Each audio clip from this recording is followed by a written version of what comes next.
Hey guys, welcome back to my channel. My name is Xochitl. If you are new here, don't forget to hit that subscribe button so you can keep up with all of my videos, keto, beauty, lifestyle, whatever it is I'm up to. But today I wanted to film another what I eat in a day on keto. And luckily, you guys get to see kind of a somewhat half-ish lazy keto day. So I just got back inside, hence why my hair is a hot mess, super frizzy. And Frankie surprised me with a little treat. He ordered me a chipotle, a keto-esque chipotle bowl, a salad bowl, which you can get from Chipotle, obviously. They actually do have like lifestyle options on their menu, and they have like a keto one, but it's very simplified, and of course you can kind of make it your own. But if you guys wanted to see what it is we ordered from Chipotle while we're doing keto, and honestly I think Chipotle is probably one of my favorite type of fast food keto options so far, just because you can really just customize it, and I feel like everybody just customizes their own bowl, so nobody really knows exactly that you're doing keto. They just, you know, think like, oh, you want all this stuff in your bowl. So here it is, what we get for our salad bowl, and on there is the salad lettuce, obviously, so it's a mixture. I think it's got like some spinach, some iceberg, maybe anything else, I don't know, maybe arugula, I'm not sure. Fajita veggies, and did I get double the veggies or just regular? Oh, just regular, because he knows I'm picky with my veggies, but I'll still eat them. And then the protein option, you can do whatever you want. I like barbacoa. Like it's just so warm, it's so juicy that you can do the chicken, you can do the steak, you can do carnitas as well. So you can mix that up. But I just love the texture and just the juiciness of the barbacoa. And then we like to add sour cream, some cheese, and of course some guac. Damn, I got spoiled with some guac over here. Baller. So that's what I'm going to go ahead and eat for lunch. Super simple and easy, and kind of gives me a break from having to cook. Obviously, I did a keto Chipotle-esque type of bowl at home. I did it with chicken. So if you guys want to see that, I'll leave it in the description box. But we get lazy from time to time, and guess what? We're still eating keto. We're still eating good, eating well, rather. And I'm going to go ahead and actually put this into my carb manager app so that you guys can see kind of what's going on here with fats, proteins, and carbs. And this way I also, you know, kind of just want to track it. So I'm going to go ahead and enjoy my breakfast / lunch since I'm doing intermittent fasting, only 2 meals a day. And then I'm actually kind of excited to show you guys dinner. This is actually a meal that I've been making before we started keto, and it's very keto friendly. So if you guys want to see my spinach and artichoke dip stuffed chicken, then just stay tuned for later. Hey guys, so it is a dinner time now. That keto bowl from Chipotle actually had me pretty full, but excited for dinner. One of my favorite yummy meals, keto or not, it just so happens to fall under that keto category, is spinach dip stuffed chicken. There's probably different names for this, spinach dip chicken bomb, stuff like that, but this one is very yummy. If you love artichoke spinach dip, you're gonna love it in your chicken. Also, if you just want some leftover spinach dip, guess what? You'll have some leftovers if you want to munch on in between dinner, maybe after dinner, next day for a snack. This is a fun little preparation meal you can do. So let's get started with the spinach dip part. All right, so for my spinach dip, I've got in a large-ish bowl, I have just a block of cream cheese. This is usually about a 8-ounce block, and of course you want full fat cream cheese. If you're, you know, not doing this for keto, you just want a spinach dip artichoke recipe, you can totally, you know, cut some fats there and get a, you know, kind of fat-free or lower fat cream cheese, but this is keto, we want all the fats. Next, what I'm gonna do is take our spinach. So I usually just do frozen spinach, so I just kind of keep that in the freezer so I have it. It's just a little bit easier. You can do fresh if you want. I've tried fresh too. I feel like that maybe I'll cook down and then put in here, but this is about 4 ounces of spinach. Use less, use more, whatever you kind of want, but I went ahead and thawed that out. And I like to kind of lay the spinach on here for a while too, so it can kind of melt the cheese portion. Next, I've already finely chopped. We have about 2 cloves of garlic. Of course, you can do less. I always do more. So you can do maybe even 1 is totally fine, but I love my garlic. And then I did, this is about 1.5 ounces of artichoke dip. Usually, if you can, I get maybe a little mini 8-ounce can and do about half of that or so, depending, you know, how much artichoke you want. Maybe not, but if you finally chop it, you really don't even notice it. And this coming from a former still semi-picky person here. So we're gonna head and throw that in there.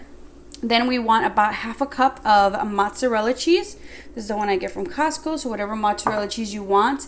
And about 1/4 cup of Parmesan cheese.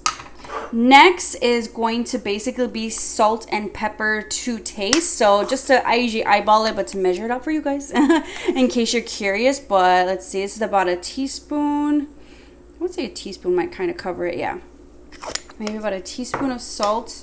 And then I would say black pepper, I'm gonna eyeball. So a couple shakes and you'll find the consistency that you like. And all we gotta do is just mix this up, mix it together. And if you want, you can just mix this and bake it, or you can do what we're gonna do next, and we're gonna use this to stuff our chicken. All right, once we've got everything nice and mixed up, it should look something like this. You want to make sure to really take your time, mix everything up well, especially like the cream cheese, just so that like you've got a nice little mixture. How many times can you say mix and mixture of everything together? So when you kind of take a bite and dip into something, you don't have like just a whole chunk of artichoke or just a chunk of just cream cheese. So we're gonna put this to the side. And now we're gonna work on our chicken. So for our chicken, we want to basically cut a little slit so that we can stuff the spinach dip inside. And I would honestly recommend that you get a chicken breast that's honestly not too thick. Something like this, it will work. Maybe just a teeny bit thicker, but specifically for cooking time, you don't want something that's gonna be too thick because it's gonna be really hard to cook each side with the spinach dip inside, and you can possibly end up with it a little bit raw, so be careful. I've sometimes fed Frankie some raw parts. Whoops. But yeah, so just to kind of avoid that, I think a little bit thinner the better, and just kind of taking somewhere in the middle, making sure you're not cutting through. And let's get this guy. And it's okay if you don't start right at the edge. And hold it down so you can make sure you're somewhat cutting evenly. There you go. We just want a little slit so we can stuff that in there, and also good to have our toothpick so you can kind of hold it together while it cooks. Before we stuff it though, let's season this. So to season this, we're gonna go ahead and add some paprika. We're gonna add some Italian seasonings, and we're gonna add some salt and pepper. So let's first go with both sides, and we really want to coat these. You can do it plain if you want, but this makes just like a nice difference, or the seasoning on its own. It just kind of adds a little something to what would normally be just a basic plain chicken. So let's go ahead and add the paprika. And the paprika you can kind of smooth all around, make sure that's what's going to give it that nice little spice flavor. If you don't like paprika, omit the paprika. Do you boo. Next, can go ahead and add a little bit of salt and pepper. Make sure, slap that. Okay, now we're gonna go ahead and turn it around and do the exact same thing. Next, what we're gonna do is open up our little slit, and I'm gonna make sure to take some spinach dip. And I'm gonna put that in there. And if you want, since I kind of want to track for my carb manager app, I'm gonna, you know, kind of measure it out, but you know, put as much as you want, as much as your chicken can kind of hold. So I'm gonna do about maybe 2 tablespoons, yeah, so that I know when I put this into my app, so I can measure accordingly. If you guys want to measure and kind of keep track of fats and carbs, make sure you're not dipping your spoon in, touching the chicken and dipping that in, because we're still going to bake the rest of that spinach dip. But now that we're done, I can go ahead and use that to kind of spread it around. And it's okay if it's kind of like oozing out, that's fine. It'll just cook in the pan and you're cooking your little bit of extra dip. Next, what I'm going to do is just take some toothpicks, and we're going to go ahead and seal up our chicken just so that it's not as messy. It's going to be pretty messy, but just so it's not as messy while you're cooking it. So we got to cover that guy up a little bit. All right, so now that we have the pan hot over here, I went ahead and added some avocado oil. You can feel free to use if you want just olive oil, but I'm always about getting my fat in. And now what I'm gonna go ahead and do is just go ahead and add my chicken. I like to mix up the heat, so right now I kind of got it started at maybe medium, but you can kind of alternate it as it starts to cook a little bit more, just so you don't burn it, but so that like everything kind of gets cooked. So we're gonna let each side cook and just kind of keep flipping them until we make sure that the chicken is cooked through. Don't you worry, the spinach dip will cook, but this is why I recommend definitely getting thinner types of chicken breast rather than too thick. But the way that these were sliced, especially in half, I have great confidence that they will cook through. On the back, we're also going to go ahead and cook our veggies as well, which I'm going to do a mixture, winter mix. We're going to do our broccoli and cauliflower florets. I would not recommend this one. I'm just trying to get rid of it and use it. This is the Signature Select, so this is the Jewel brand. If you guys are anywhere like Chicago like me and you have a Jewel Osco where you buy your groceries, I honestly probably prefer the florets, the broccoli florets, or even the cauliflower florets from Aldi. Like, these are just like little chingaderas. Like, oh my god. Like, look at this. Look at this. Actually, that's this big one. Hold on. Like, these are tiny. Like, what? Excuse me? What? What is that? So I'm just trying to use them up. So when you see my dinner later, you're like, what the hell? But whatever. It's broccoli, it's cauliflower. So we're just gonna go ahead and let these guys cook. And let me show you what I will do with the rest of the spinach dip. So for the rest of my spinach dip, I just added some baking spray, and I pretty much just added it into a separate pan. Yes, it is my heart-shaped pan. This is like the perfect size pan that happens to work for the amount of spinach dip that I have left over. Use whatever pan you have. Hey, at least it wasn't my Christmas tree pan.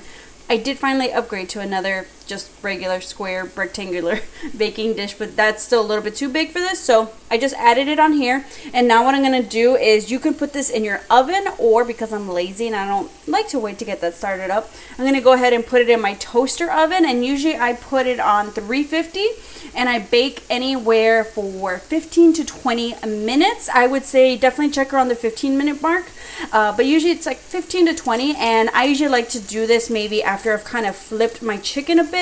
I like to wait till the very last second, so as soon as I take it out, it's basically ready to dip into, because it's honestly probably the most delicious when it's hot. Something else you can do on the side too, which depending on how I'm looking carb-wise, what you can do is you can take some mozzarella cheese, and like I've showed you guys before how to make tostadas, you can just put that in a pan with some oil and basically fry up the mozzarella cheese and make a little tostada and dip for your spinach dip. Or one thing that I did order was cut the carb bread, so I'm interested to see how I can kind of use that even easier to dip into the spinach dip. But I'm gonna go ahead and put this in the oven in a little bit so that, you know, I can have some extra if I want to also maybe put it on my veggies or just anything else in general, if maybe you just wanted to do a dip for whatever other dish you're doing. So the chicken is probably the thing that takes the longest to cook, but I like to kind of modify my heat settings for a bit. I like to kind of try to cook it through halfway medium heat, and then I turn it down a little bit lower just so I can like flip around and make sure it gets cooked through. I kind of cut a little piece there just to make sure it's looking good. You can cut parts, make sure nothing is raw. It's gonna look something like this. You got a little bit of spinach dip oozing out, but no problemo. So let's go ahead and start to plate. My spinach dip is still baking a little bit, but I'm gonna let that, you know, do its thing, and by the time I'm done, it'll be ready. Ooh, my spinach dip finished just in time, like I said. So this is our spinach stuffed chicken. Let me try to zoom you guys in with those tiny little veggies.